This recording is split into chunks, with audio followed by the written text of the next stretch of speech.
ಹಿಂದೂ ವಿರೋಧಿ ರಾಜ್ಯ ಕಾಂಗ್ರೆಸ್ ಸರ್ಕಾರಕ್ಕೆ, ಭಕ್ತರನ್ನು ಶೋಷಿಸುತ್ತಿರುವ ಕಾಂಗ್ರೆಸ್ ಸರ್ಕಾರಕ್ಕೆ, ಸಾಕುತ್ತಿರುವ ರಾಜ್ಯ ಕಾಂಗ್ರೆಸ್ ಸರ್ಕಾರಕ್ಕೆ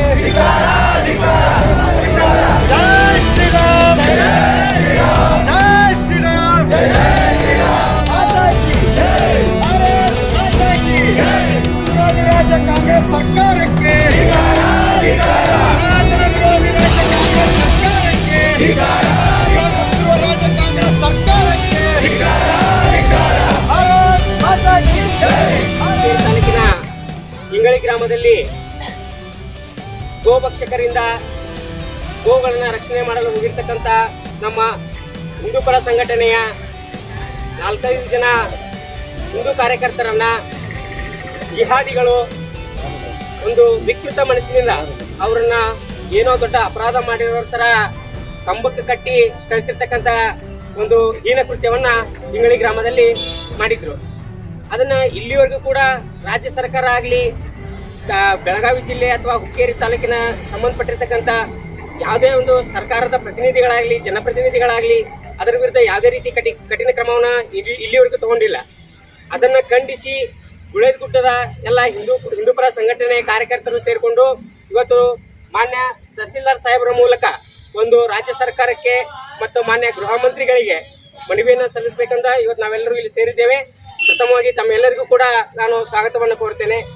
ಈ ಒಂದು ಪ್ರತಿಭಟನೆಯ ಕ್ಷೇತ್ರರಿಗೆ ಚಿತ್ರಹಿಂಸೆಯನ್ನು ಕೊಟ್ಟು ಸಮಸ್ಯೆಗೆ ಈಡು ಮಾಡಿರುವ ಜಿಹಾದಿಗಳು ಅಂತಾರೆ. ಅಂಥವರು ಯಾವಾಗಲೂ ಕೂಡ ಹಿಂದೂ ಧರ್ಮದ ವಿರೋಧವಾಗಿ ಕೆಲಸನ ಮಾಡ್ತಿರ್ತಾರೆ. ಗೋಗಳು ನಮ್ಮ ದೇಶದ ತಾಯಿ ಅಂತ ತಿಳ್ಕೊಂಡು ನಾವೆಲ್ಲ ಕರಿತೇವೆ. ಅವುಗಳನ್ನು ಕಡಿದು ಹೊಡೆದು ಬಡಿದು ತಿನ್ನುವಂತಹ ಸಂಸ್ಕೃತಿ ಅನ್ಯ ಧರ್ಮೀಯರದು. ಅಂಥದ್ದನ್ನು ತಡೀಲಿಕ್ಕೆ ಹೋದಂತಹ ನಮ್ಮ ಹಿಂದೂ ಕಾರ್ಯಕರ್ತರಿಗೆ ಮರಕ್ಕೆ ಕಟ್ಟಿ ಬಹಳ ದುಸ್ತರವಾದಂತಹ ಹಿಂಸೆಯನ್ನು ಕೊಟ್ಟಿದ್ದು ನೋಡಿ ನಮಗೆ ಬಹಳ ದುಃಖವಾಗಿದೆ ಅನ್ನುವಂತಹದ್ದು. ಪ್ರಸ್ತುತ ಇರ್ತಕ್ಕಂತಹ ಸರ್ಕಾರ ಆ ವಿಷಯವನ್ನು ಬಹಳ ಗಹನವಾಗಿ ತೆಗೆದುಕೊಳ್ಳಲಾರದೆ ಸೂಕ್ಷ್ಮ ಮಟ್ಟದಲ್ಲಿ ವಿಚಾರ ಮಾಡಿ ನಮ್ಮ ಗೃಹ ಸಚಿವರಾದಂಥ ಪರಮೇಶ್ವರ್ ಅವರು ಕೇಳಿದ್ರೆ ಅಂದರೆ ಇವರೆಂತಹ ಗೃಹ ಸಚಿವರು ಅಂತ ತಿಳ್ಕೊಂಡು ನಾವು ವಿಚಾರ ಮಾಡಬೇಕಾಗ್ತದೆ ಅನ್ನುವಂತಹದ್ದು.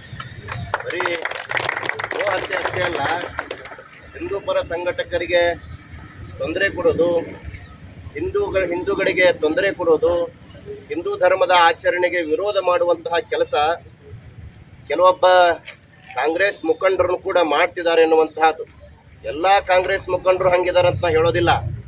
ಆದರೆ ಈ ರಾಜ್ಯವನ್ನು ಆಳುವಂತಹ ಸನ್ಮಾನ್ಯ ಮುಖ್ಯಮಂತ್ರಿಗಳವರು ಕೂಡ ಒಂದು ಸಭೆಯಲ್ಲಿ ಹೇಳ್ತಾರೆ, ನಾನು ಮುಂದಿನ ಜನ್ಮ ಇದ್ರೆ ನಾನು ಮುಸ್ಲಿಂ ಆಗಿ ಹುಟ್ಟಬೇಕು ಅನ್ನುವಂಥ ಮಾತು ಹೇಳ್ತಾರೆ. ಅಂತಂದ್ರೆ ಇವರು ಹಿಂದೂ ಆಗಿ ಹುಟ್ಟಿದ್ದು ಕೂಡ ಸಾರ್ಥಕ ಅಲ್ಲ ಅನ್ನುವಂತಹದ್ದು. ನೀವು ನಿಮ್ಮ ಓಟಿಗೋಸ್ಕರವಾಗಿ ಯಾರನ್ನೋ ಓಲೈಕೆ ಮಾಡ್ಕೊಳಕ್ ಹೋದ್ರಿ ಅಂತಂದ್ರೆ ನಿಮ್ಮ ಧರ್ಮದ ಹೆಣ್ಣು ಮಕ್ಕಳನ್ನ, ನಿಮ್ಮ ಧರ್ಮದ ಆಚರಣೆಯನ್ನ ತುಳಿದು ಬದುಕುವಂತಹ ಸಮಸ್ಯೆ ಬರ್ತದೆ ಅನ್ನುವಂತಹದನ್ನು ಅರ್ಥ ಮಾಡ್ಕೋಬೇಕು ಅನ್ನುವಂತಹದ್ದು.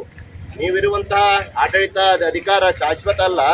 ನಮ್ಮ ಭಾರತೀಯ ಸಂಸ್ಕೃತಿ, ಭಾರತೀಯ ಇತಿಹಾಸ ನೀವು ಹೋದ್ರೂ ಕೂಡ ಈ ಭೂಮಿ ಮೇಲೆ ಯಾವಾಗಲೂ ಇರ್ತದೆ ಅನ್ನುವಂತಹದ್ದು ತಿಳಿದುಕೊಂಡು ನೀವು ಈ ಧರ್ಮಾಚರಣೆಯನ್ನು ತಿಳ್ಕೊಂಡು ನೀವು ಅಧಿಕಾರವನ್ನು ಮಾಡಬೇಕು ಅನ್ನುವಂತಹದ್ದು.